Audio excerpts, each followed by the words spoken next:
But if I had to personally pick just one state, I would pick Pennsylvania. If you look at you divide the swing states into two categories. You have those northern states, so Michigan, Wisconsin, and Pennsylvania, and then the southern states like North Carolina, Georgia, Arizona, and Nevada. The northern states do look more Democratic, and they have enough electoral votes that if Kamala Harris were to sweep those three, plus the extra electoral vote that is up for grabs in Nebraska due to complicated reasons I can get into, but if she were to sweep those three main swing states, she could win. Now, we're less than 2 months away from the US election. Could the whole race come down to just a handful of swing states? The polls are tight, and former President Donald Trump and Vice President Kamala Harris have been focusing on a couple of key states, including Arizona, Georgia, Michigan, and of course, Pennsylvania. Donald Trump held a rally in North Carolina last night where he sought to put some distance between his campaign and the state's Republican nominee for governor, Mark Robinson, who has drawn a backlash for posts on a porn forum where he called himself a black Nazi and suggested that slavery wasn't all that bad. Well, here to share his thoughts on the state of the race is Nathaniel Rakich, the senior editor and senior elections analyst at 538. Nathaniel, thanks so much for giving us your time. Sure thing. Nathaniel, the polls still suggest that whatever it is, it's going to be very tight, or have they shifted? No, exactly. That is just what the polls say, and I would be surprised if they shift from this. Obviously, the US is a very closely divided country, and yeah, as you mentioned, it is going to come down to a handful of swing states. Each candidate basically can't get to a majority of electoral college on their own without these states that are basically within a percentage point right now, places like Pennsylvania, Arizona, North Carolina. I saw a poll that suggested that there is now, and I quote, it says here, only a 20% chance that Kamala Harris wins the popular vote but loses the electoral college.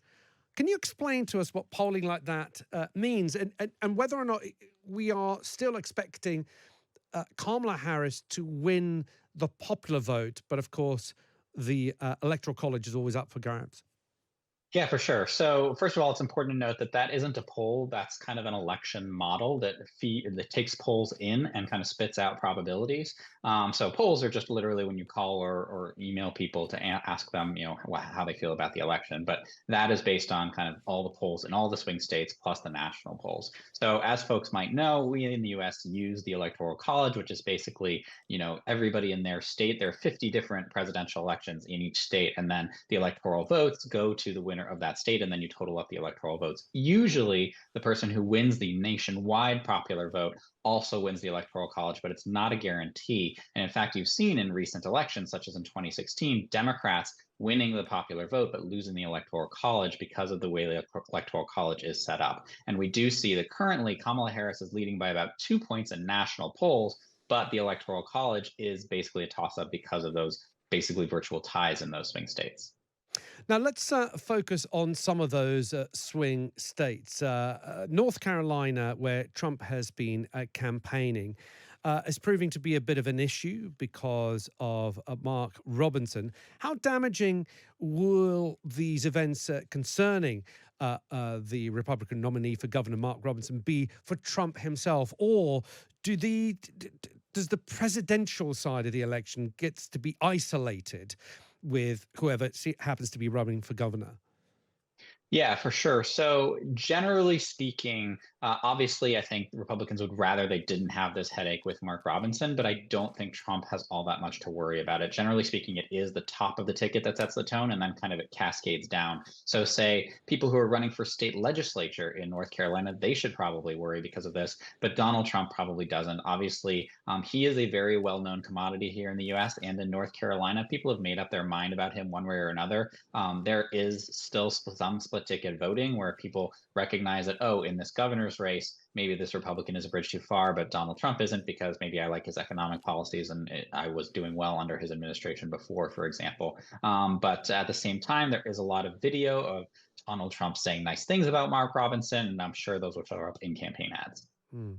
With your knowledge and your polling, and we know that this campaign, and of course previous campaigns, have been hugely polarized.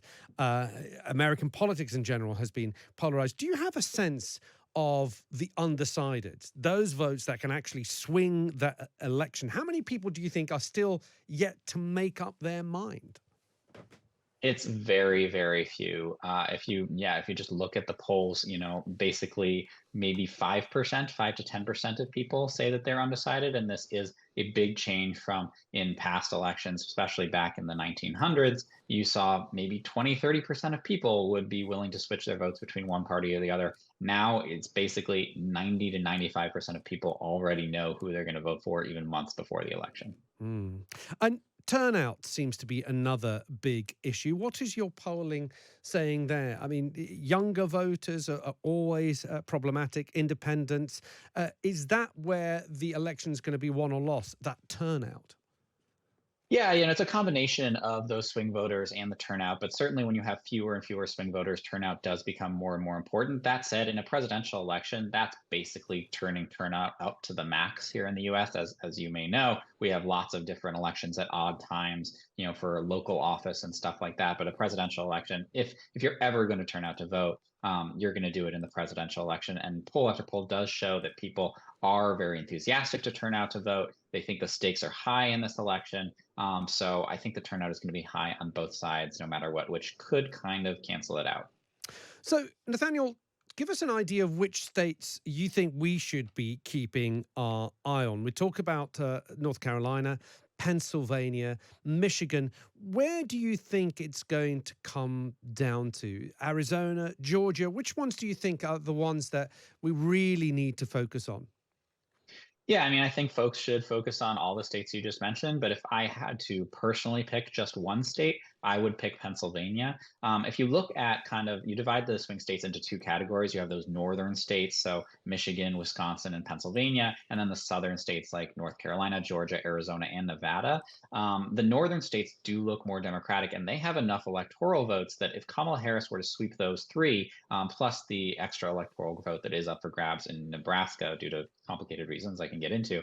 But if she were to sweep those three main swing states, she could win. That would be a majority for her. And of those states, Pennsylvania is the one that is the closest right now. And so I think if she wins Pennsylvania, that probably means she carries Michigan and Wisconsin along with her. So looking at Pennsylvania, I think is going to be basically. I think the candidate who wins Pennsylvania will win the election.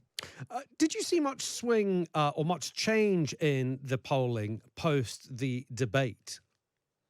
Yes, yes. We've seen Kamala Harris gain about 1 to 2 points since the debate. We've also actually had a lot of Pennsylvania polls that have shown her gaining ground there specifically, which obviously is a good sign for her based on what I just said. But of course, it's important to note that the election is still more than 6 weeks away. The kind of good vibes for the Harris campaign after the debate could easily fade. This might not be the new normal.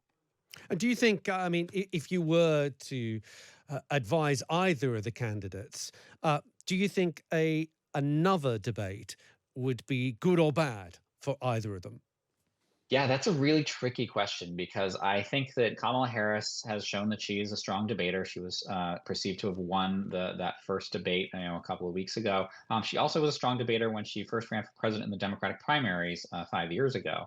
But at the same time, right now, it does look like Donald Trump is slightly trailing in the polls. And generally speaking, if you are the underdog, you want something to shake up the race. And the fact that there kind of isn't another event on the calendar like that is probably bad for Trump. So it's kind of a high risk, high reward situation for Trump. Maybe if he's confident he can have a good debate the second time, he should accept that. But at the same time, maybe he feels that he can get his message out in other ways better. Do you think he'll go for it? I don't know. CNN has proposed this other debate in October, but the Trump campaign already looks like it has rejected that offer. Of course, there could be more negotiations forthcoming, but as of right now, it doesn't look like it's going to happen. Nathaniel, thank you so much for your time. I hope we get to speak again.